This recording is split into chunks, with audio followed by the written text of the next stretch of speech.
সম্মানিত মুসল্লিবৃন্দ, সম্মানিতা মা ও ভগ্নীগণ, আজকের খুতবাতে আমরা অত্যন্ত গুরুত্বপূর্ণ একটি বিষয় নিয়ে কথা বলবো, যেটা আমাদের প্রত্যেকেরই জীবনের সাথে সংশ্লিষ্ট। সেটা হচ্ছে মুহাসাবাতুন নফস বা আত্মসমালোচনা। আত্মসমালোচনা কি, পবিত্র কোরআন এবং সহিহ হাদিসে এর গুরুত্ব কতটুকু, এর ফরজিয়াত বা ওয়াজিবাত সম্পর্কে কোরআন এবং হাদিসে কি বলা হয়েছে, এর গুরুত্ব এবং পদ্ধতি এবং সালাফগণ কীভাবে আত্মসমালোচনা করতেন, তার কিছু সংক্ষিপ্ত এবং নাতিদীর্ঘ বর্ণনা দিয়ে আমাদের খুতবা শেষ করার চেষ্টা করব। আমা তৌফিকি ইল্লা বিল্লাহ, আলাইহি তাওয়াক্কালতু ওয়া ইলাইহি উনীব। রব্বি ইশরাহ লি সাদরি ওয়া ইয়াসসির লি আমরি ওয়াহলুল উকদাতাম মিন লিসানি ইয়াফকাহু কওলি। আল্লাহুম্মা আইয়িদনি বিরূহিল কুদুস। আল্লাহুম্মা লা ইলমা লানা ইল্লা মা 'আল্লামতানা ইন্নাকা আনতাল আলিমুল হাকীম। اللهم اجعلنا من الذين آمنوا وعملوا الصالحات وتواصوا بالحق وتواصوا بالصبر آمين يا رب العالمين। সম্মানিত মুসল্লিবৃন্দ, সম্মানিতা মা ও ভগ্নীগণ, সমালোচনা এটা আমাদের সমাজে এবং সবার সাথে সংশ্লিষ্ট একটা নিত্য নৈমিত্তিক ব্যাপার। আমরা একে অপরের সমালোচনা করি, হয়তোবা গল্পের আড্ডায়, কখনো ফেসবুকের স্ট্যাটাসে, কখনো লাইভে এসে, কখনো বা চায়ের স্টলে আমরা অন্যের সমালোচনার ঝড় তুলি।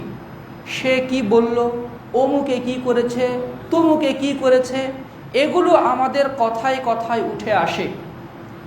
যদিও আল্লাহ তাআলা এই নিন্দাসূচক সমালোচনাকে চিরতরে হারাম করেছেন সূরা হুজরাতের মধ্যে। ইয়া আইয়ুহাল্লাযীনা আমানু ইজতানিবু কাসীরাম মিনায-যন্নি ইন্না বা'দায-যন্নি ইসম ওয়া লা তাজাসসাসু ওয়া লা ইয়াগতাব বা'দুকুম বা'দা। তোমাদের কেউ যেন অপরের গীবত না করে, নিন্দাসূচক সমালোচনা না করে। এই নিন্দাসূচক সমালোচনাটা জেনা, ব্যভিচার, সুদ, ঘুষ, খুন, রাহাজানি, 14 ধরনের অশ্লীলতা পাপ আছে, তার চেয়েও ভয়াবহ পাপ হচ্ছে গীবতের পাপ। খুন করার চেয়েও ভয়াবহ পাপ হচ্ছে গীবতের পাপ। জিনা ব্যভিচারের চেয়েও, সুদ ঘুষের চেয়েও ভয়াবহ পাপ হচ্ছে গীবতের পাপ। অথচ এই গীবত আমরা মসজিদে বসেও করি। মসজিদে বসেও আমরা এই গীবত চর্চা করি, অন্যের নিন্দাসূচক সমালোচনা করি। অথচ যেই সমালোচনা আল্লাহ তাআলা আমাদের উপরে বিধিবদ্ধ করলেন, সেটা সম্পর্কে আমরা গাফেল। আর সেটা হচ্ছে নিজের সমালোচনা করা। সেটা হচ্ছে নিজের দোষ ত্রুটি খুঁজে বের করা, নিজের দোষ ত্রুটি খুঁজে বের করে নিজেকে সংশোধন করা। এই আত্মসমালোচনা করাটা ইসলামে বিধিবদ্ধ করা হয়েছে। শুধু বিধিবদ্ধ করা হয়নি, বান্দার উপরে আবশ্যক করে দেওয়া হয়েছে। অথচ সেটা থেকে আমরা গাফেল। এই আত্মসমালোচনাকে আরবিতে বলা হয় মুহাসাবাতুন নফস। মুহাসাবা মানে গণনা করা বা হিসাব করা, আর মুহাসাবাতুন নফস মানে আত্মার হিসাব নেওয়া, নিজের কর্মের হিসাব নেওয়া, নিজের মুখ দিয়ে কি কি কথা বের হলো তার হিসাব নেওয়া, নিজের পা কোন দিকে গেল তার হিসাব নেওয়া, পকেটে কয় টাকা কোন পথে ঢুকলো তার হিসাব নেওয়া, আমার হাত দিয়ে কয় টাকা কিভাবে খরচ হলো, কোন পথে খরচ হলো তার হিসাব নেওয়া, আমি আমার পরিবারের হক সঠিকভাবে আদায় করতে পারছি কিনা তার হিসাব নেওয়া, আমার সন্তানের যে অধিকার, সেই অধিকার আমি সঠিকভাবে দিতে পারলাম কিনা, আমার স্ত্রীর অধিকার সঠিকভাবে দিতে পারলাম কিনা, আমার স্বামীর অধিকার, তার অধিকারের সংরক্ষণ করতে পারলাম কিনা, সমাজের উপরে আমার যে দায়িত্ব, এই দায়িত্ব আমি সঠিকভাবে পালন করতে পারলাম কিনা, এই বিষয়ে নিজের উপরে কড়া নজরদারি রাখা, নিজেকে হিসাব নিকাশের মধ্যে রাখার নাম হচ্ছে মুহাসাবাতুন নফস, যেটাকে বলা হয় ইংরেজিতে সেলফ অ্যাকাউন্টেবিলিটি বা সেলফ ক্রিটিসিজম, নিজের সমালোচনা করা। এই আত্মসমালোচনা সম্পর্কে কোরআন হাদিসে এসেছে। আল্লাহ তাআলা কোরআনে বক্তব্য দিয়েছেন, রাসূলুল্লাহ সাল্লাল্লাহু আলাইহি ওয়াসাল্লাম হাদিসে আলোচনা করেছেন, সাহাবায়ে কেরাম এর ব্যাপারে আলোকপাত করেছেন, হাদিসের কিতাবগুলোতে এইভাবে অধ্যায় রচনা করেছেন, সালাফগণ এই মর্মে কিতাবও রচনা করেছেন, স্বতন্ত্র কিতাব রচনা করেছেন। ইমাম ইবনু আবি দুনিয়া রাহিমাহুল্লাহর একটা কিতাব আছে মুহাসাবাতুন নফস সম্পর্কে। ইমাম আবুল হাসান আল মাওয়ারদি রহমাহুল্লাহর বিশ্বনন্দিত কিতাব আদাবুদ দুনিয়া ওয়াদ দ্বীনের 346 নম্বর পৃষ্ঠায় তিনি মুহাসাবাতুন নাফস কি তার সংজ্ঞা দিয়ে বলেছেন, আইয়াতাসাফফাহাল ইনসানু ফি লাইলাতিন মা সাদারা মিন আফআলি নাহারিহি। একজন বান্দা রাতের বেলা দিনের কার্যগুলোকে পর্যবেক্ষণ করবে, সার্চ করতে থাকবে, আজকে সকাল থেকে নিয়ে সন্ধ্যা পর্যন্ত তার মাধ্যমে কি কি কাজ সংঘটিত হয়েছে। ফাইন কানা মাহমুদান আমগাহু ওয়া দাহাহু, যদি দেখে যে হ্যাঁ এই কাজ এটা আমার ভালো ভালো কাজ হয়েছে, ইনশাআল্লাহ আগামীতে এই কাজটা আমাকে অব্যাহত রাখতে হবে। যখন সারা দিনের কাজ পর্যবেক্ষণ করে দেখবে এই কাজ আমার ভালো হয়েছে, ওই কাজগুলো আগামী দিনেও অব্যাহত রাখার সে আপ্রাণ চেষ্টা করবে। ওয়াইন কানা মাযমুমান, আর যদি দেখে ওহো এই কথাটা বলা আমার উচিত হয়নি, এই কাজটা করা আমার উচিত হয়নি, অমুকের সাথে এই গল্প করাটা আমার উচিত হয়নি, আমার আজকে এখানে যাওয়াটা উচিত হয়নি, ফাইন কানা মাযমুমান, যদি দেখে তার কর্মকাণ্ডে তার কথাতে বার্তাতে কিছু ভুল ত্রুটি হয়ে গেছে, ইস্তাদরাকাহু ইন আমকান, সাধ্য অনুযায়ী সেটা থেকে ফিরে আসবে, আর যেন কখনোই পথে পা না বাড়াই। ওয়ান্তাহা আন মিথলিহি ফিল মুস্তাকবিল, ভবিষ্যতে যেন ওই নর্দমাতে আবার যেন পা না দেয়, সেই ব্যাপারে সে দৃঢ় প্রতিজ্ঞা গ্রহণ করবে। আর এটার নামই হচ্ছে মুহাসাবা। ইমাম ইবনুল কাইয়িম রাহিমাহুল্লাহ আল ফাওয়ায়েদ কিতাবের মধ্যে তিনি আলোচনা করেছেন, মুহাসাবা হচ্ছে নিজের অতীতকে পর্যালোচনা করা, নিজের দিনকে মানে যেই দিনগুলো গত হয়ে গেছে সেগুলো দিনকে পর্যালোচনা করা, নিজের ভুল ত্রুটিগুলো ফাইন্ড আউট করা এবং সেগুলো থেকে আল্লাহর কাছে কায়মন বাক্যে তওবা করা, ইস্তেগফার করা, আল্লাহ গো এই কাজগুলো আমার ভুল হয়ে গেছে।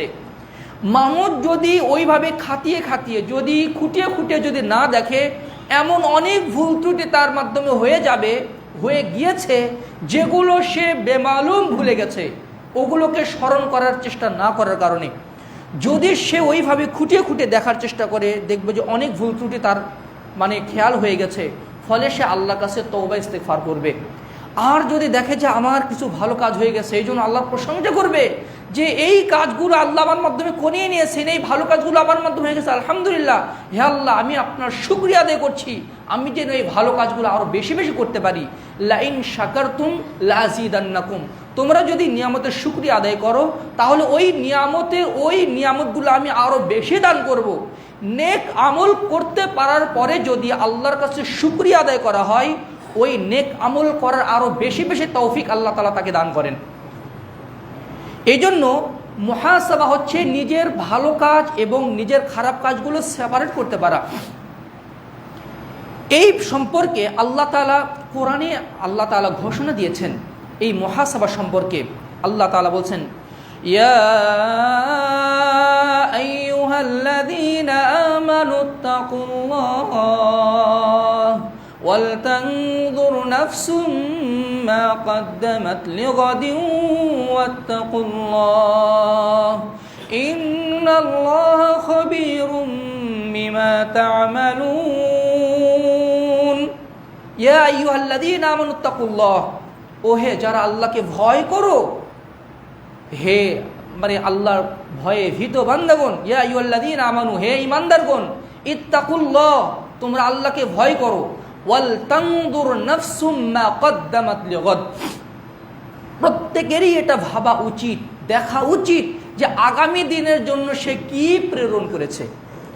অর্থাৎ আমরা যেই পাপই করি, যেই নেক আমলই করি, সেটা তো পরকালে হিসাব নেওয়া হবে। অর্থাৎ আখিরাতে প্রেরণ করলাম, আমার ভালো কাজ প্রেরণ করলাম নাকি খারাপ কাজ প্রেরণ করলাম, আখিরাতের ব্যাংকে আমি ভালো কাজ জমা করলাম নাকি খারাপ কাজ জমা করলাম, অবশ্যই প্রত্যেক আত্মা যেন ওটা ভেবে দেখে, হৃদয়ের চোখ দিয়ে পর্যবেক্ষণ করে। মানুষের চোখ হচ্ছে 4টা, কোরআনে আয়াত অনুযায়ী সালাফগণ বলেছেন 2 চোখ হচ্ছে তার কপালে স্থাপিত, আর 2 চোখ তার অন্তরে স্থাপিত। কপালের চোখ যদি অন্ধ হয়ে যায়, হৃদয়ের চোখ যদি খোলা থাকে, ওই বান্দা কখনো বিপদগামী হবে না। আর কারো যদি অন্তরের চোখ মুদিত থাকে আর তার বাহ্যিক চোখ যতই প্রখর হোক না কেন, সে অবশ্যই পথভ্রষ্ট হয়ে যাবে। এজন্য অন্তরের চোখ দিয়ে সে সবসময় দেখার চেষ্টা করবে আমার ভালো কাজ হচ্ছে নাকি খারাপ কাজ হচ্ছে। আল্লাহ আবার বলছেন ওয়াত্তাকুল্লাহ, আল্লাহকে ভয় করো, ইন্নাল্লাহা খাবীরুম বিমা তা'মালুন, তোমরা কি কি করো না করো আল্লাহ সবই সূক্ষ্মভাবে জানেন। ওয়ালা তাকুনু কাল্লাযীনা নাসুল্লাহা ফাআনসাহুম আনফুসাহুম, তোমরা ওই সমস্ত হতভাগ্যদের মতো হয়ো না যারা আল্লাহকে ভুলে গেছে আর আল্লাহ তাদেরকে আত্মভোলা করে রেখেছেন, আল্লাহ তাদেরকে ঢিল দিয়ে রেখেছেন। এরা আল্লাহকে স্মরণ করে না, আল্লাহ তাদেরকে আরো ঢিল দিয়ে রেখেছেন। ফাআনসাহুম আনফুসাহুম উলাইকা হুমুল ফাসিকুন, আর যারা আল্লাহকে ভুলে থাকে, নিজের আত্মসমালোচনা থেকে ভুলে থাকে, এরাই হচ্ছে ফাসিক, এরাই হচ্ছে পাপিষ্ট, এরাই হচ্ছে পাপিষ্ট। এই আয়াতের ব্যাখ্যাতে তাফসিরে সালাবির ৪র্থ খণ্ডে ৩৯৯ নম্বর পৃষ্ঠায় ইমাম ইজ ইবনে আব্দুস সালাম রাহিমাহুল্লাহ বলছেন, আজমাআল উলামাউ আলা উজুবি মুহাসাবাতিন নফস ফিমা সালাফা মিনাল আমাল ওয়া ফিমা ইস্তাকবালু মিনহা। এই আয়াতের ব্যাপারে সকল ওলামায়ে কেরাম একমত, ইজমা করেছেন, অর্থাৎ ইজমা হয়ে গেছে এই ব্যাপারে যে অতীতের কার্যাবলী সম্পর্কে আত্মসমালোচনা করা এবং ভবিষ্যতের আমলের পরিকল্পনা করা বান্দার উপরে ওয়াজিব। ওয়াজিব বলতে তারা ফরজকেই বুঝিয়েছেন। ইমাম ইবনুল কাইয়িমের মাদারিজুস সালিকিন কিতাবে ইমাম ইবনুল কাইয়িমও একই কথা বলেছেন। এই আয়াতের মাধ্যমে মুহাসাবা করা, আত্মসমালোচনা করাকে বান্দার উপরে ওয়াজিব করা হয়েছে, ফরজ করা হয়েছে, আবশ্যক করা হয়েছে।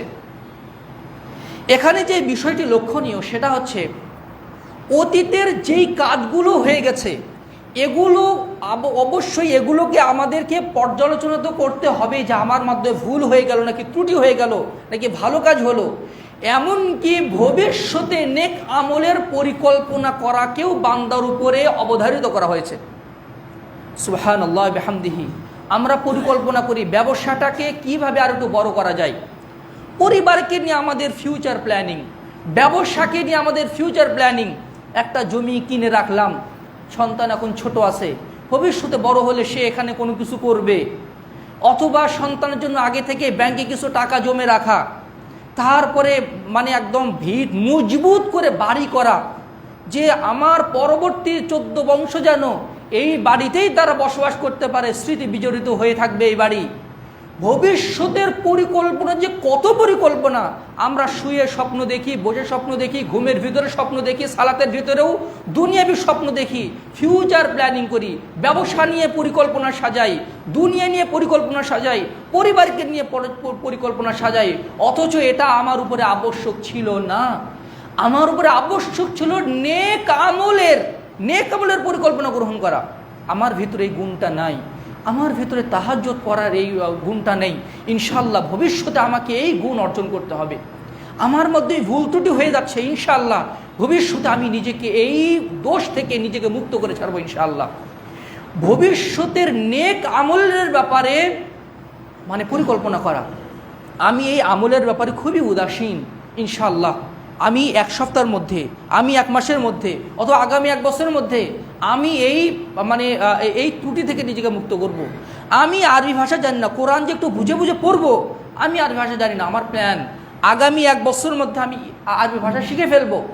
আমি দেখেছি 70 বছরের একজন যুবক, 70 বছরের একজন মানুষকে দেখেছি, রিটায়ার্ড করেছেন, তা ওই বছরে মানে 70 বছর বয়সে তার মনে হয়েছে কোরআনের ভাষাটা জানার জন্য আরবি ভাষাটাই শেখা হলো না।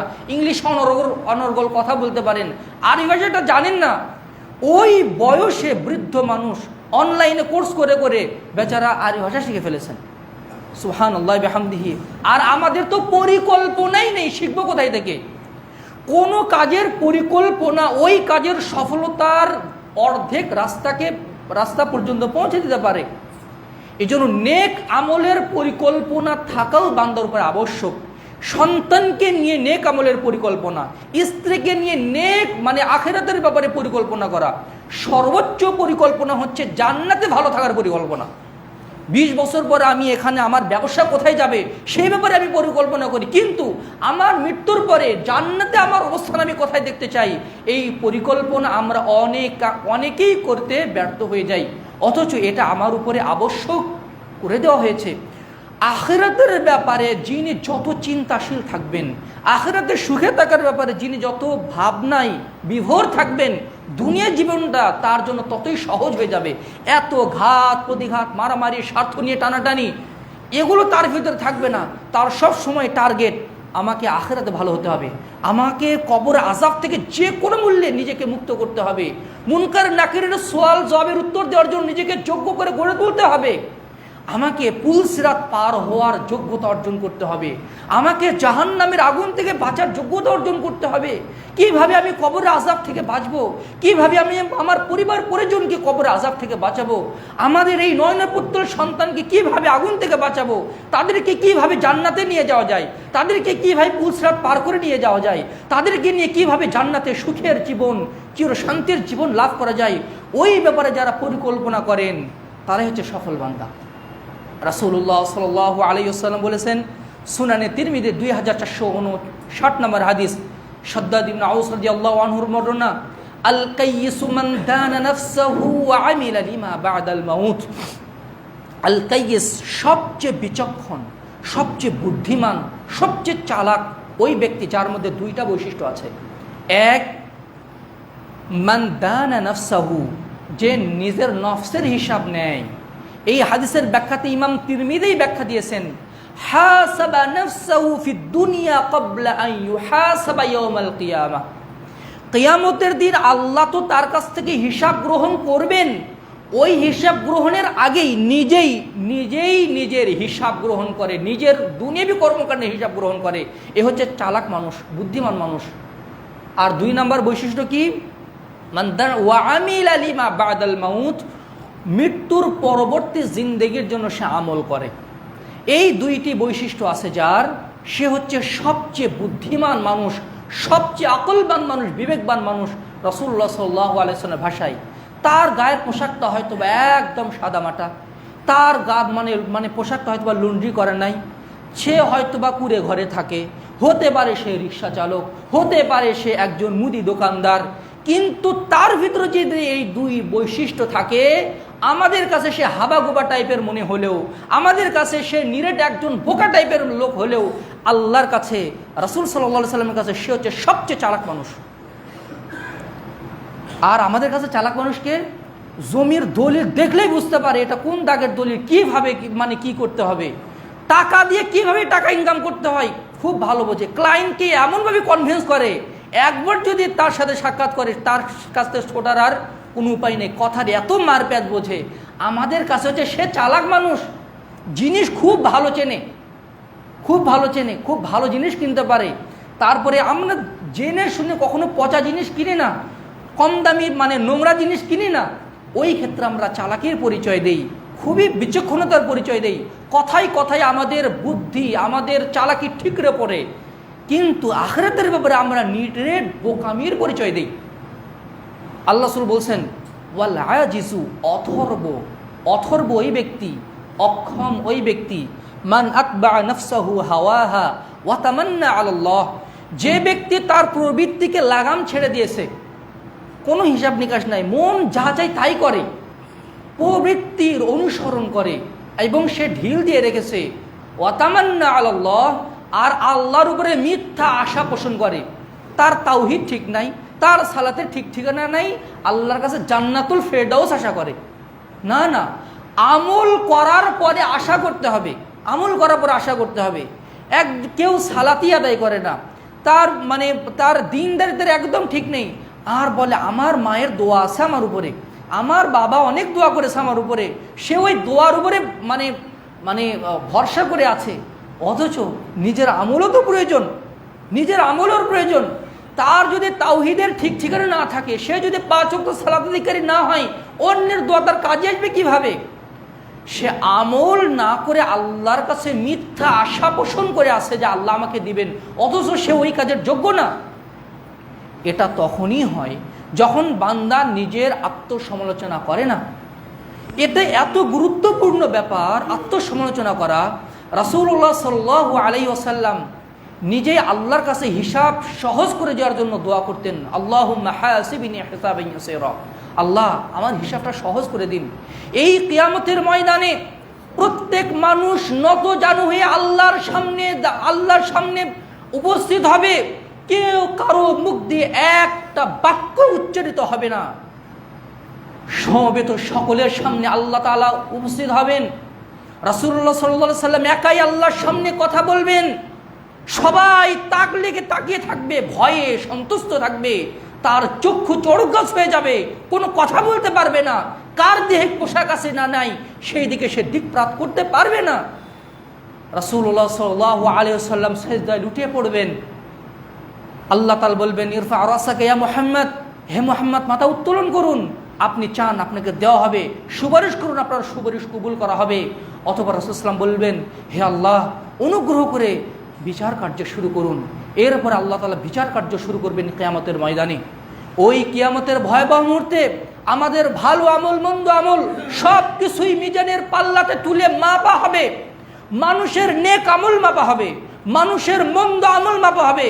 তাকে নিজেকেও চড়িয়ে দেওয়া হবে, অর্থাৎ মানুষের দেহকেও পরিমাপ করা হবে, হাদিসে এসেছে তাকেও পরিমাপ করা হবে। তার আমল নামার খাতাগুলোকেও পরিমাপ করা হবে কিয়ামতের ময়দানে। সব কিছুই মাপা হবে, হিসাব নেওয়া হবে। সেই দিন কেউ কোনো হিসাবের ফাঁকি দিতে পারবে না। ওই দিনের কথা মনে করে কেউ যদি দুনিয়াতেই নিজের হিসাব গ্রহণ করে তাহলে ওই হিসাব তার জন্য সহজ হয়ে যাবে। কিয়ামতে এই জন্য আল্লাহ তাআলার অন্যতম গুণবাচক নাম হচ্ছে আল হাসিব, তিনি মহা হিসাব গ্রহণকারী।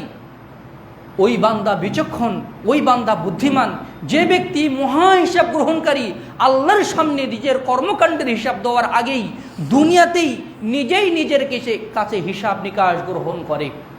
এই জন্য ওমর ইবনে খাত্তাব রাদিয়াল্লাহু আনহু প্রায়শই একটি কথা বলতেন।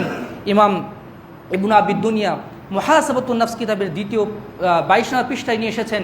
ইমাম আহমদ ইবনে হাম্বল রাহিমাহুল্লাহ কিতাব যুহুদের 99 নম্বর পৃষ্ঠায় উল্লেখ করেছেন। তিনি বলছেন, হাসিবু আনফুসাকুম ক্বাবলা আন তুহাসাবু ইয়াউমাল কিয়ামাহ। ওমর ইবনে খাত্তাব রাদিয়াল্লাহু আনহু বলছেন, কিয়ামতের দিন তোমাদের হিসাব নেওয়ার আগেই দুনিয়াতেই নিজেরাই নিজের হিসাব গ্রহণ করো। ওয়াসিনু আনফুসাকুম ক্বাবলা আন তুজানু ইয়াউমাল কিয়ামাহ। কিয়ামতের দিন তোমার ভালো আমল মন্দ আমল পরিমাপ করার আগেই দুনিয়াতেই তুমি তোমার ভালো আমল এবং মন্দ আমল পরিমাপ করে দেখো। ফাইন্নাহু আলাইকুম ফিল হিসাবি গাদান আন তুহাসাবু আনফুসাকুমুল ইয়াউম। কিয়ামতের দিন হিসাবের আগে এই দুনিয়াতেই নিজেই নিজের হিসাব গ্রহণ করাটা অনেকটাই সহজ। ওয়া তাযায়্যানু লিল আরদিল আকবার। মহাপ্রকাশের দিনকে ভয় করে সেই দিনের প্রস্তুতি গ্রহণ করো। ইয়াউমাইদিন তুরাদুনা লা তাখফা মিনকুম খাফিয়া। সেই দিন কোনো কিছুই গোপন থাকবে না, সব কিছুই প্রকাশ হয়ে যাবে। কিয়ামতের দিন সব কিছুই প্রকাশ হয়ে যাবে। ইমাম মুহাম্মদ ইবনে ইদ্রিস আশ-শাফিঈ রাহিমাহুল্লাহ বলেছেন চমৎকার একটি কথা স্বর্ণাক্ষরে লিখে রাখার মতো। তিনি বলছেন, আকালুন নাস মান তারাকা দুনিয়া ক্বাবলা আন তাতরুকাহু। সবচেয়ে বুদ্ধিমান আকলমান বিবেকবান মানুষ সেই ব্যক্তি যার মধ্যে 5টি গুণ আছে। এক, মান তারাকা দুনিয়া ক্বাবলা আন তাতরুকাহু, যে দুনিয়াকে পরিত্যাগ করে দুনিয়া তাকে পরিত্যাগ করার আগেই সে দুনিয়াকে পরিত্যাগ করে, দুনিয়ার স্বার্থকে পরিত্যাগ করে। 2, ওয়া আনারা কবরাহু ক্বাবলা আন ইয়াসকুনাহু, কবরে বসবাস করার আগেই জীবদ্দশাতে কবরকে আলোকিত করে ফেলে। তার নেক আমলের মাধ্যমে, তার ইমানের মাধ্যমে, তার পরহেজগারিতার মাধ্যমে জীবদ্দশাতেই ওই অন্ধকার কবরকে সে আলোকিত করে ফেলে, নিজের থাকার কবরটাকে আলোকিত করে ফেলে। 3, ওয়ারদা রাব্বাহু ক্বাবলা আন ইয়ালকাহু, রবের সাথে কিয়ামতের দিন সাক্ষাৎ করার আগেই জীবদ্দশাতে সে রবকে সন্তুষ্ট করে ফেলে। সুবহানাল্লাহ বিহামদিহি। কোনো একজন অপরাধী ব্যক্তি কোনো অপরাধ করে ফেলেছে, সে জানে আগামীকাল আমার বিচার হবে, অমুক বিচারক আমার বিচার করবেন।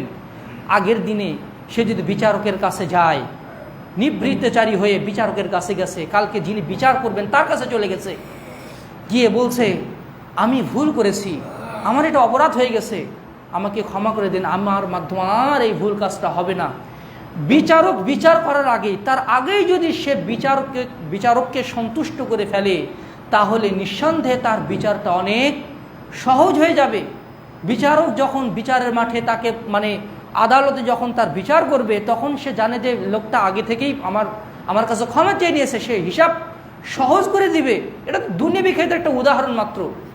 যারা তার নেক আমলের মাধ্যমে, পাপ থেকে বিরত থাকার মাধ্যমে, আল্লাহর আনুগত্য করার মাধ্যমে, আল্লাহর অবাধ্য থেকে বিরত থাকার মাধ্যমে, বেশি বেশি তাওবা ইস্তেগফারের মাধ্যমে জীবদ্দশাতেই আল্লাহকে সন্তুষ্ট করে ফেলবে, কিয়ামতের দিন তার হিসাব সহজ হবে। এই জন্য তিনি বলছেন ওয়ারদা রাব্বাহু ক্বাবলা আন ইয়ালকাহু, আল্লাহর মুখোমুখি হওয়ার আগেই, কিয়ামতের দিন হিসাব নিয়ে আল্লাহর মুখোমুখি হওয়ার আগেই দুনিয়াতে সে আল্লাহকে সন্তুষ্ট করে ফেলেছে, তার রবকে সন্তুষ্ট করে ফেলেছে। 4 ওয়াসাল্লাল জামাআতা ক্বাবলা আন তুসাল্লা আলাইহিল জামাআহ, তার উপরে জানাজার সালাত আদায়ের আগেই সে জীবদ্দশাতে 5 ওয়াক্ত সালাতের পাক্কা মুসল্লি হয়ে গেছে। 5 ওয়াহাসাবা নাফসাহু ক্বাবলা আন ইউহাসাবা ইয়াউমাল কিয়ামাহ, কিয়ামতের দিন তার হিসাব নিকাশ নেওয়ার আগেই দুনিয়াতে সে কঠিনভাবে নিজের নেক আমলের পাপের হিসাব গ্রহণ করেছে। ফাইনাল ইয়াউমা আমালুন বিলা হিসাবিন ওয়া গাদান হিসাবুন বিলা আমালিন, আজকে শুধু নেক আমল করা যায়, এখানে কেউ তোমার আমলের হিসাব নেবে না, কেউ তোমার আমলের হিসাব নেবে না। তুমি নেক আমল করো কিনা, তোমার এই আমল আছে কিনা, তুমি কোরআন তেলাওয়াত করছো কিনা, তুমি নিয়মিত তাসবিহ তাহলিল করছো কিনা, তুমি নিয়মিত তাওবা ইস্তিগফার করছো না, কেউ আমাকে বলবে না, কেউ আমার কাছে নেক আমলের হিসাব চাবে না। আমি যে অফিসে চাকরি করে আমার কাজের হিসাব নেবে, আমি যে দোকানে চাকরি করে আমার কাজের হিসাব নেবে, আমার বস আমার কাছ থেকে আমার কর্মের হিসাব নেবে, আমার বাবা আমার কাছ থেকে শুধু আমার যে দায়িত্ব এগুলোর হিসাব নিবে, কিন্তু নেক আমলের কড়াই কন্ডাই হিসাব দুনিয়াতে কেউ নিবে না। আর পরকালে শুধু হিসাব নেওয়া হবে, ওখানে আমলের কোনো সুযোগ থাকবে না।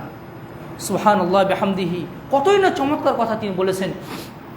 এই জন্য দুনিয়াতে যারা নিজে হিসাব গ্রহণ করে, তার হচ্ছে সবচেয়ে সফল বান্দা। ইমাম ইবনুল কাইয়িম রাহিমাহুল্লাহ বলেছেন ইগাসাতুল লাহফান কিতাবের মধ্যে, আন-নাফসু কাশ-শারীকিল খাওয়ান ইন লাম তুহাসিবহু যাহাবা বিমালিক, তোমার নফস হচ্ছে বিশ্বাসঘাতক ব্যবসায়ী পার্টনারের মতো। তুমি যদি তাকে কড়াই গন্ডায় হিসাবের আওতায় না রাখো, সে তোমার সব সম্পত্তি নিয়ে চলে যাবে।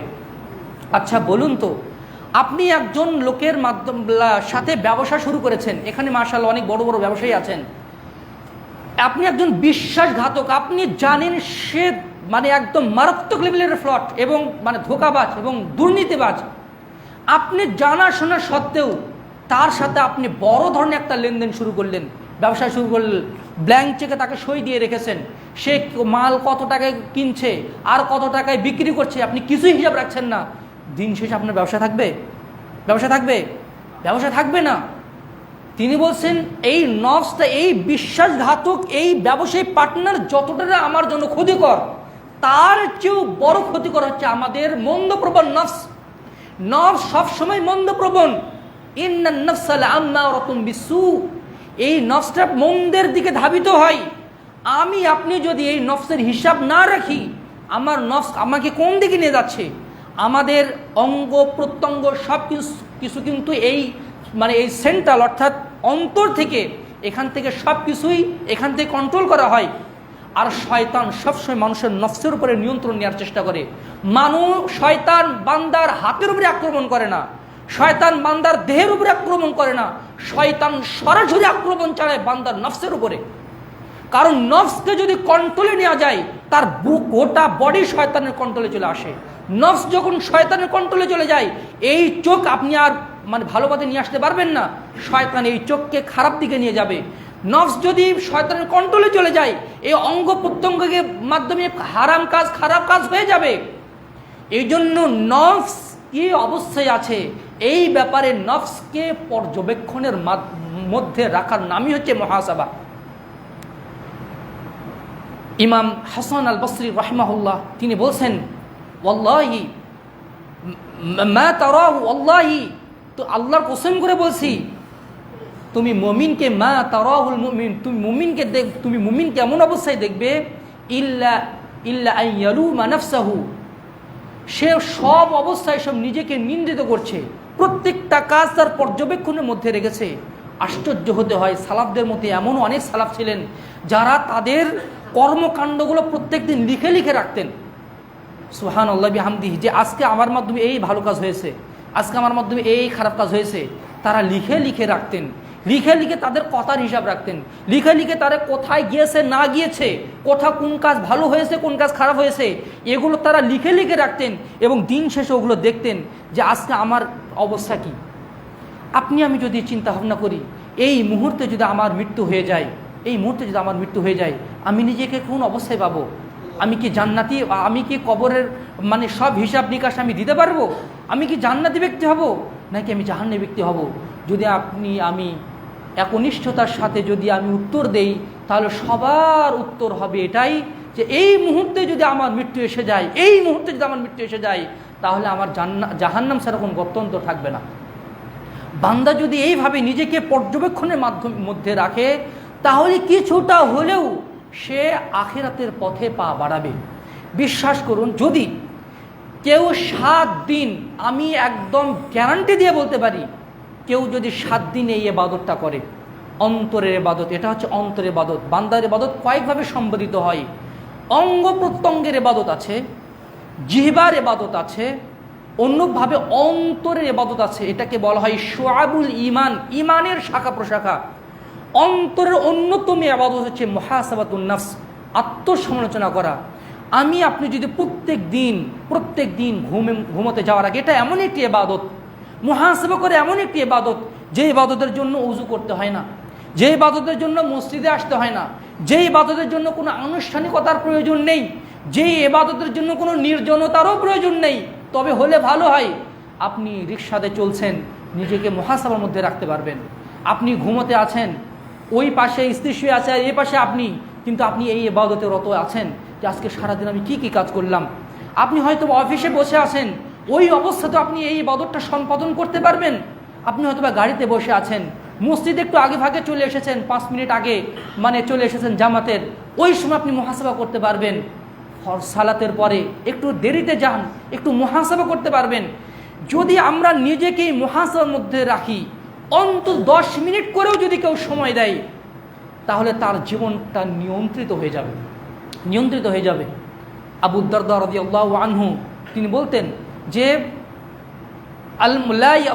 লা ইয়াজাল মুমিনু বিখাইরিন, বান্দা ততক্ষণ পর্যন্ত কল্যাণের মধ্যে থাকবে, মা কানা লাহু ওয়া'দুম মিন নাফসিহি ওয়া কানাতিল মুহাসাবাতু মিন হাম্মিহি, যতক্ষণ না বান্দার অন্তরের ভিতরে একটা ওয়াইজ থাকে, উপদেশ দানকারী একটা বিবেক থাকে, এবং মুহাসাবা করাটাই তার একমাত্র লক্ষ্য হয়।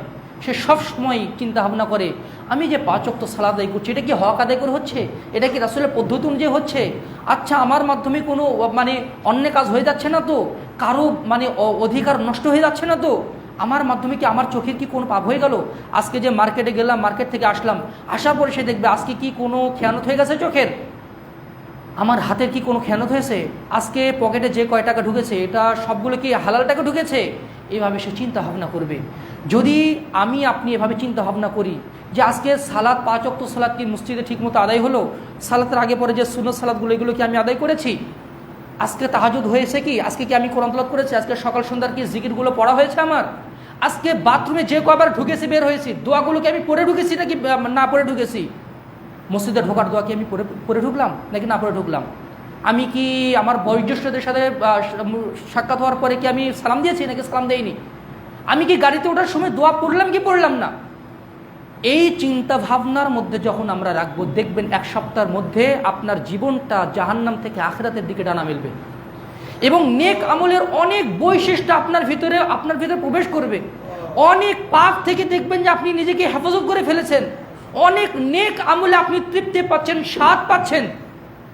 নেক আমলের যে স্বাদ, যে ইবাদতের যে একটা মানে লজ্জত আছে, মিষ্টতা আছে, এটা আপনি অনুভব করতে শুরু করেছেন।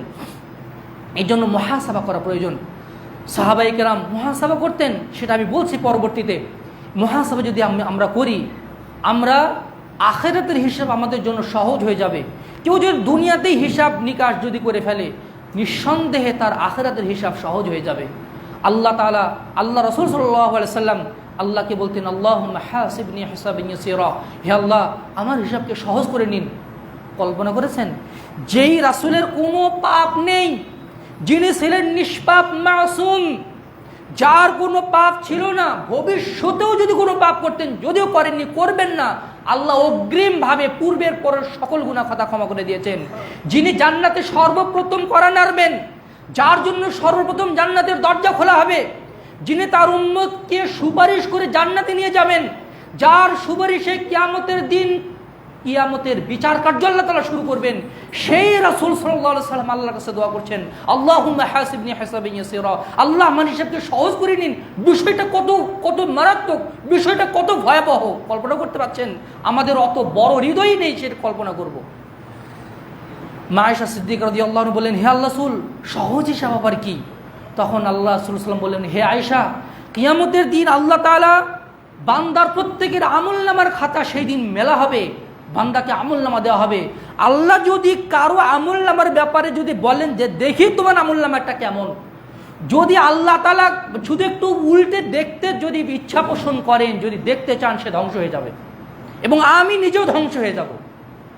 সুবহানাল্লাহ বিহামদিহি সুবহানাল্লাহিল আযীম। সহজ হিসাব হচ্ছে, ঠিক আছে তোমার হিসাবই নাই, আল্লাহ তাআলা হিসাব সহজ করে দেবেন, তাকে সহজেই পার করে দিবেন। আল্লাহ যদি দেখেন যে দেখি তোমার আমলনামাটা কেমন, তাহলে সে ধ্বংস হয়ে যাবে। আল-ইয়াযু বিল্লাহ, আল-ইয়াযু বিল্লাহ। এই জন্য দুনিয়াতে যারা নিজেকে হিসাবের মধ্যে রাখে, পরকালের হিসাব তাদের জন্য কিছুটা হলেও সহজ হবে, কারণ ওই অনুভূতি তার ভিতরে থাকবে। 2 নাম্বার, এই মহাসাবা যদি আমরা করি, আমাদের অন্তর পরিশুদ্ধ হয়ে যাবে, আমাদের অন্তর সুস্থ হয়ে যাবে। আমাদের দেহ যেভাবে অসুস্থ হয়ে যায়, আমাদের দেহে যেভাবে ময়লা পড়ে, প্রত্যেক দিন আপনি যদি গোসল না করেন, শরীরটা কেমন হয়ে যাবে? বাইরে গিয়েছেন, ঘেমেছেন, গায়ে ধুলা বালি লেগেছে, আর আপনি গোসল করবেন না, গা একদম ময়লা হয়ে আছে, আপনি যদি স্প্রে করেন আর বডি স্প্রে মারেন, শরীর আপনি ওই সতেজতা অনুভব করবেন না। দ্বিতীয় দিন তাও গোসল করলেন না, তৃতীয় দিন গা ঘেমেছে তবুও গোসল করলেন না, নিজেকেই নিজের কাছে অস্বস্তি লাগবে। কাপড় গায়ে দিচ্ছি, কোনো লন্ডি করি না, ধুইও না, কাপড় নোংরা হতে আছে তো আছে। এই কাপড় পরে যেমন ভদ্র সমাজে যাওয়া যায় না, এই নোংরা শরীর নিয়ে যেমন ভদ্র মানুষের কাছে বসা যায় না, আমাদের অন্তরটা পাপের আঘাতে আঘাতে নোংরা হয়ে যায়, এমনকি অসুস্থ হয়ে যায়। বাহ্যিক কোনো ঔষধ ইনজেকশন দিয়ে এই ট্রিটমেন্ট করা যায় না। এই ট্রিটমেন্ট করতে হয় নেক আমলের মাধ্যমে, তাওবা ইস্তিগফারের মাধ্যমে, মুহাসাবার মাধ্যমে। বান্দা যখন মুহাসাবা করবে, তার ভিতরে দেখতে পাবে আমার ভিতরে এই ভুল আছে, আমার ভিতরে এই পাপ হয়ে গেছে, আমার মাধ্যমে এই ভুল ত্রুটি হয়ে গেছে। সে তাওবা ইস্তিগফার করবে, আর স্বচ্ছ পানির মাধ্যমে সে তার অন্তরকে পরিষ্কার করে ফেলবে, তার অন্তর সুস্থ হয়ে যাবে। বান্দা যখন মুহাসাবা করবে, তখন সে নিজেকে আল্লাহর পেয়ারে বান্দা ভাবার কোনো সুযোগ পাবে না। অনেক মানুষ আছে নিজেকে একদম সাচ্চা ইমানদার মনে করে, ইমান ইনশাল্লাহ আমি ইমানদার, এটা বলা যায় যে আমার ভিতরে ইমান আছে, কিন্তু নিজের আমল নিয়ে গর্ব করা, এটাকে আরবিতে বলা হয় আল-উজব। এই উজবটা হচ্ছে কাবিরা গুনাহের অন্তর্ভুক্ত। নিজেকে পাক্কা ইমানদার মনে করে অন্যকে তুচ্ছ জ্ঞান করা। বান্দা যদি মুহাসাবা না করে, সে নিজেকে অনেক কিছু মনে করবে আর অন্যকে তুচ্ছ জ্ঞান করা শুরু করে দিবে। যদি কেউ মুহাসাবা করে, দেখবে যে নিজের ভিতরে এত ভুল ত্রুটি আছে, নিজেই নিজের কাছে তুচ্ছ মনে হবে। তখন মনে হবে ও ওনার চেয়ে আমি অনেক তুচ্ছ মানুষ, আমার কোনো কিছুই নেই। আমার যদি এই মুহূর্তে আমার মৃত্যু হয়, আমি মুনকার নেকিরের সামনে দাঁড়াতেই পারবো না, আমি আল্লাহর সামনে কি দিয়ে দাঁড়াবো, কোন হাতে নিয়ে কোন মুখ নিয়ে আমি দাঁড়াবো। বান্দা যদি আত্মসমালোচনা করে, নিজের অহংকার চূর্ণ বিচূর্ণ হয়ে যাবে। এই জন্য একজন সালাফ, তিনি আরাফার ময়দানে এইভাবে দোয়া করছেন। আরাফার ময়দানে, যেই আরাফার দোয়াটা হচ্ছে পৃথিবীর সর্বশ্রেষ্ঠ দোয়ার ক্ষেত্র, আরাফার ময়দান, তিনি দোয়া করছেন, আল্লাহ আমি এত পাপী, আমি এত পাপিষ্ঠ বান্দা, আমার প্রতি রাগান্বিত হয়ে এই সমবেত লোকদের দোয়া আপনি ফিরিয়ে দিয়েন না আল্লাহ। সুবহানাল্লাহ বিহামদিহি। মুহাম্মদ ইবনে ওয়াসি রাহিমাহুল্লাহ, তিনি ছিলেন তৎকালীন সময়কার বড় একজন আবেদ এবং হাদিস বিশারদ, মুহাদ্দিস এবং ফকিহ। তিনি বলছেন, লাউ কানা লিদ-দুনুবি রিহুন মা কাদারা আহাদুন আন ইয়াজলিসা ইলাইয়া। আমার এত পাপ, আমার এত ভুল ত্রুটি আছে, পাপের যদি দুর্গন্ধ থাকতো, আমার পাপের দুর্গন্ধে কেউ আমার সামনে বসতে পারতো না, আমার কাছে বসতে পারতো না। সুবহানাল্লাহি বিহামদিহি সুবহানাল্লাহিল আযীম। বান্দা যখন এইভাবে নিজেকে সমালোচনা করবে, তার অনেক ভুল ত্রুটি তার কাছে দৃশ্যমান হবে, সে নিজেকে তুচ্ছ জ্ঞান করতে থাকবে, ফলে আল্লাহর প্রতি সে আরও বেশি বিনীত হবে। অন্যের যে নিজেকে উত্তম ভাবার সে চেষ্টা করবে না। তার ভুল ত্রুটিগুলো যখন তার চোখের সামনে আসবে, তখন ওই ভুল ত্রুটিগুলো থেকে সে সংশোধন হতে পারবে। কেউ যদি তার ভুল ত্রুটি বুঝতেই না পারে, সে যদি নাই জানে যে আমার ভুল ত্রুটি হয়ে যাচ্ছে, তাহলে সে কীভাবে আল্লাহর কাছে ক্ষমা প্রার্থনা করবে? সে কীভাবে ওই পাপ থেকে ফিরে আসবে যদি সে নাই জানে আমার এই ভুল ত্রুটি হয়ে যাচ্ছে? এই জন্য যখন বান্দা আত্মসমালোচনা করবে, এটা শুধু দুনিয়াবী ক্ষেত্র নয়, দুনিয়ার ক্ষেত্রেও বান্দা লাভবান হয়। আপনি আমি যারা ব্যবসায়ী আছেন, দিন শেষে আপনি হিসাব নিকাশ করেন না? আজকে কত টাকা ব্যবসা হলো, কত টাকা লাভ হলো, মাস শেষে আপনি হিসাব নিকাশ করেন না? মানে মানে মানে সংসদে বাজেট হয় না যে এই বছরের ঘাটতি কতটুকু বাজেট, এগুলো করা হয় না? এটা তো দুনিয়াবী ক্ষেত্রেও তো এটা উপকারী জিনিস, আর আখিরাতের ক্ষেত্রে তাহলে এটা কত উপকারী বিষয় হবে। যখন আমরা আত্মসমালোচনা করব, আমাদের জীবন, আমাদের ব্যক্তি জীবন, আমার সন্তানের জীবন, আমার স্ত্রীর জীবন, আমার পারিবারিক জীবন একদম সুনিয়ন্ত্রিত হয়ে আসবে ইনশাআল্লাহ। আর কথা বাড়াচ্ছি না, এবার আসি যে এই মুহাসাবাটা আমরা শুরু করব কিভাবে, বিশেষ করে ব্যক্তিগত জীবনের ক্ষেত্রে। মুহাসাবা একটা হচ্ছে নেক আমলের আগে, আরেকটা হচ্ছে নেক আমলের পরে। নেক আমলের আগে হচ্ছে কোনো একটা কাজ করার আগে এই কাজটা কি একনিষ্ঠভাবে আল্লাহর জন্যই করছি, নেই কোনো লোক দেখানোর জন্য করছি? এটা আপনি যদি নিজের অন্তরকে একটু প্রশ্ন করেন, দেখবেন যে আপনি অন্তরের কাছ থেকে একটা সত্য উত্তর পেয়ে গেছেন যে এই কাজটা আমি একনিষ্ঠভাবে আল্লাহর জন্য করছি না। এখানে কিছু শ্রুতি, কিছু মানুষের কাছে প্রসিদ্ধিরও একটা ব্যাপার লুকিয়ে আছে। তখন আপনি নিজের অন্তরকে একটু ঝালাতে পারবেন।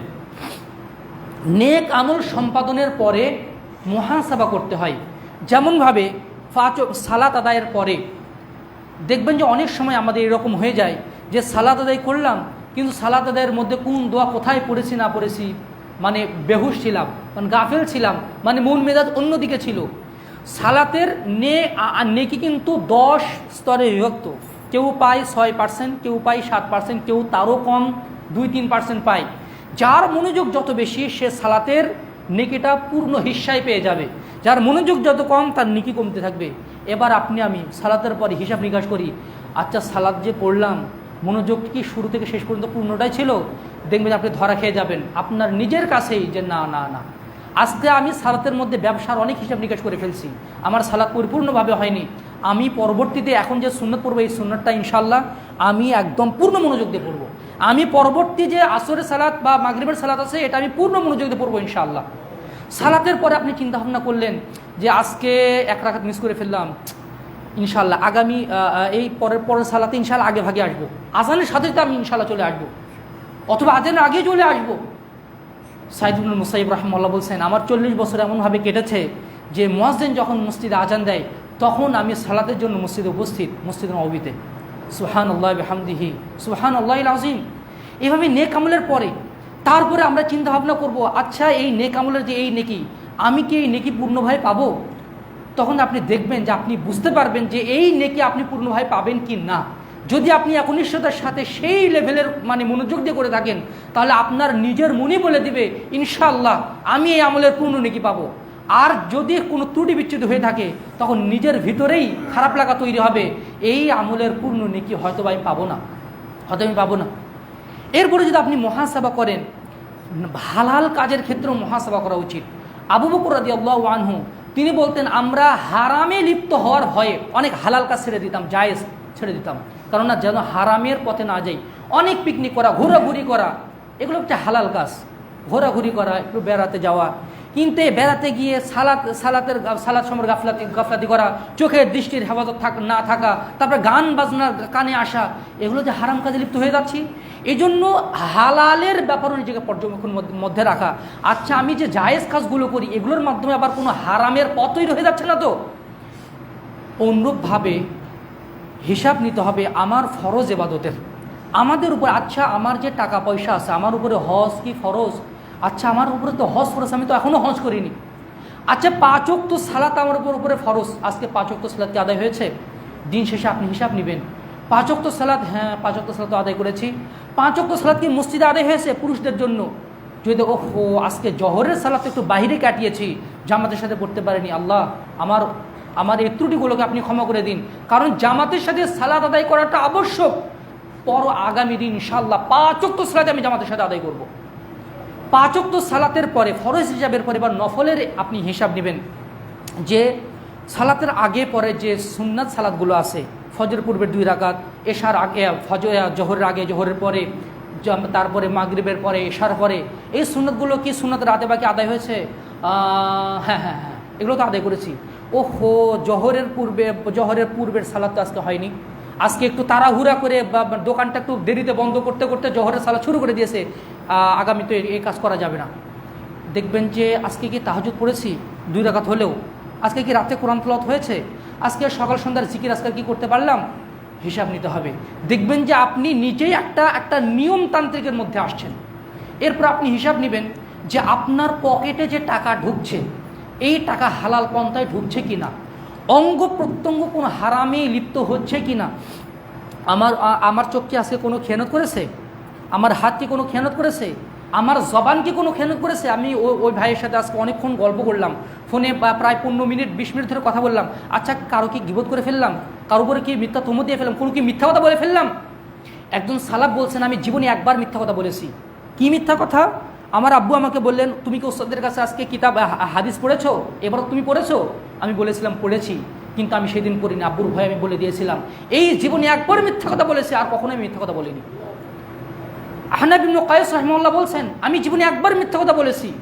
একবার ওমর ইবনে খাত্তাব রাদিয়াল্লাহু আনহু আমাকে জিজ্ঞাসা করলেন তোমার গায়ের কাপড়টা তো সুন্দর, কয় টাকা দিয়ে কিনেছো, কত দিরহাম দিয়ে? আমি 2 দিরহাম কমে বলেছিলাম, ভয়ে, বকা খাওয়ার ভয়ে। জীবনে একবারই মিথ্যা কথা বলেছি, আর জীবনে মিথ্যা কথা বলিনি। আর আমি হামেশা বাড়ি থেকে বের হয়নি, এই তো রাস্তায় বের হয়েছি ভাই, আসছি। অথচ তিনি আমাকে শুলেও চড়াবে না, আমাকে ফাঁসিও দিবে না, মিথ্যা কথা বলে ফেললাম। যখন আমরা মুহাসাবা করবো এই ভুল ত্রুটিগুলো ধরা পড়বে। এরপরে যদি ভুল ত্রুটি দেখেন যে ফ্রিকুয়েন্টলি কোনো ভুল ত্রুটি হয়ে যাচ্ছে, এবার নিজেকে শাস্তির আওতায় নিয়ে আসতে হবে। দোকানের লোকটা ছোকরাটা যদি ভুল করে দেই কানের উপরে একটা চর, আমি যদি ভুল করে ফেলি আমাকে কে চর দিবে, আমাকে কে ভুল ত্রুটি সংশোধন করে দিবে? সালাফগণ কিন্তু নিজেকে সংশোধন করতেন।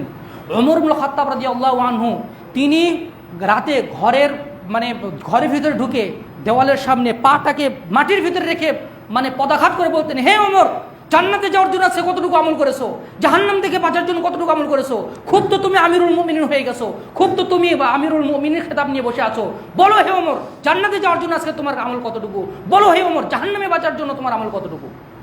ওমর ইবনে খাত্তাব রাদিয়াল্লাহু আনহুর মতো জগৎ বিখ্যাত সাহাবী, যার ব্যাপারে আল্লাহ রাসূল বলেছেন আমার পরে নবী হলে ওমর হতো, যার ব্যাপারে রাসূল সাল্লাল্লাহু আলাইহি ওয়াসাল্লাম বলেছেন হে ওমর তুমি যে রাস্তা দিয়ে হাঁটো সেই রাস্তা দিয়ে শয়তান হাঁটতে ভয় পায়, সেই ওমর রাদিয়াল্লাহু আনহু নিজেকে ধিক্কার দিতেন, নিজেকে শাসাতেন, নিজেকে ধমকাতেন। আপনি নিজেকে কয়দিন শাসিয়েছি, নিজেকে ধমকিয়েছি। আব্দুল্লাহ ইবনে ওমর রাদিয়াল্লাহু আনহু কোনোদিন যদি তিনি জামাতে সালাত মিস করতেন, সারা রাত নিজেকে শাস্তি দিয়ে তাহাজ্জুদে কাটিয়ে দিতেন, কেন আমি জামাতের সালাতটা মিস করলাম। ওমর ইবনে খাত্তাব রাদিয়াল্লাহু আনহু একদিন মাগরিবের সালাত জামাতের সাথে পড়তে পারেননি, দেরি হয়ে গেছে, একদম অন্ধকার হয়ে যাওয়ার পর পড়েছিলেন।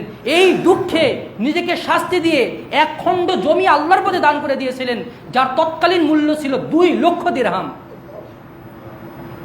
ইবনে আউন রাহিমাহুল্লাহ একদিন ফজরের সুন্নাত সালাত আগে আদায় করতে হয়, পরেও পড়া জায়েজ, কেন আমি আগে আদায় করতে পারলাম না, কেন আমার মধ্যে এই অলসতা আসলো, এই দুঃখে নিজেকে শাস্তি দেওয়ার জন্য একটা গোলাম আজাদ করে দিয়েছেন। আরেকজন সালাফ একদিন তার মা তাকে ডেকেছে, কিন্তু জবাব দেওয়ার সময় কণ্ঠস্বর একটু উঁচু হয়ে গেছে, এই জন্য তিনি কান্নাকাটি করে একটা গোলাম আজাদ করে দিয়েছেন প্রায়শ্চিত্ত করার জন্য। মাসরুক রাহিমাহুল্লাহ যদি কোনো দিন তিনি কাবিরা গুনাহ করে ফেলতেন, কোনো গুনাহ খাতা করে ফেলতেন, রাতের বেলা তাহাজ্জুদে ফুঁপে ফুঁপে কান্নাকাটি করতেন, দীর্ঘ কিয়াম করতেন। তার স্ত্রী বলছেন আমি তার পিছনে বসে কান্নাকাটি করতাম যে লোকটা দিনের পথে নিজেকে কতই না কষ্ট দিচ্ছে, নিজের ভুল ত্রুটির জন্য কতই না কষ্ট দিচ্ছে, আর আমি আপনি কি করছি। আমরাও করতে পারি।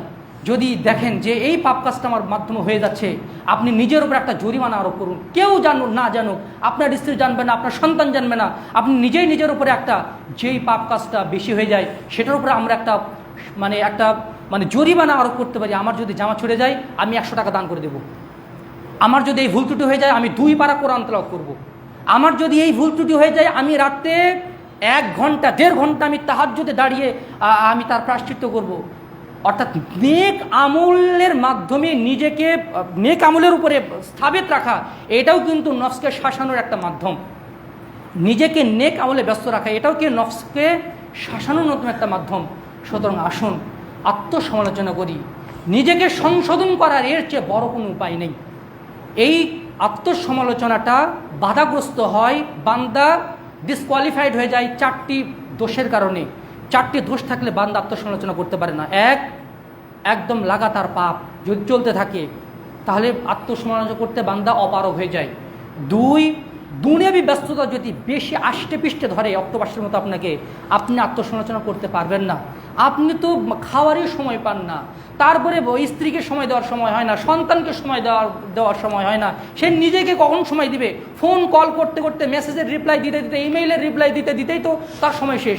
ফেসবুক স্ক্রলিং করতে করতে আর ইউটিউবের রিলস দেখতে দেখতে তো তার সময় শেষ। সে কখন আত্মসমালোচনা করবে? নিজেকে সে সময় দিতে পারবে না। 3, কেউ যদি নিজেকে আল্লাহর সাচ্চা বান্দা মনে করে, সে মনে করবে তো আমি তো জান্নাতে চলেই গেছি, আমার আবার কিসের আত্মসমালোচনা প্রয়োজন? এও ব্যক্তি আত্মসমালোচনা করতে পারবে না। আর 4 নম্বর হচ্ছে, কেউ যদি আখেরাত এবং মৃত্যুকে ভুলে থাকে, সেও আত্মসমালোচনা করতে পারে না। সুতরাং আসুন এই 4টি বদ অভ্যাসকে দূরীভূত করে আমরা আত্মসমালোচনার গুণ অর্জন করার চেষ্টা করি। আল্লাহ তাআলা আমাদের সেই তৌফিক দান করুন। আকুলু কাওলি হাযা ওয়া আস্তাগফিরুল্লাহ লি ওয়া লাকুম ওয়া লিসাইরিল মুসলিমিন ফাস্তাগফিরুহু ইন্নাহু হুয়াল গফুরুর রহিম। الحمد لله نحمده ونستعينه ونستغفره ونؤمن به ونتوكل عليه ونعوذ بالله من شرور أنفسنا ومن سيئات أعمالنا من يهده الله فلا مضل له ومن يضلل فلا هادي له ونشهد أن لا إله إلا الله وحده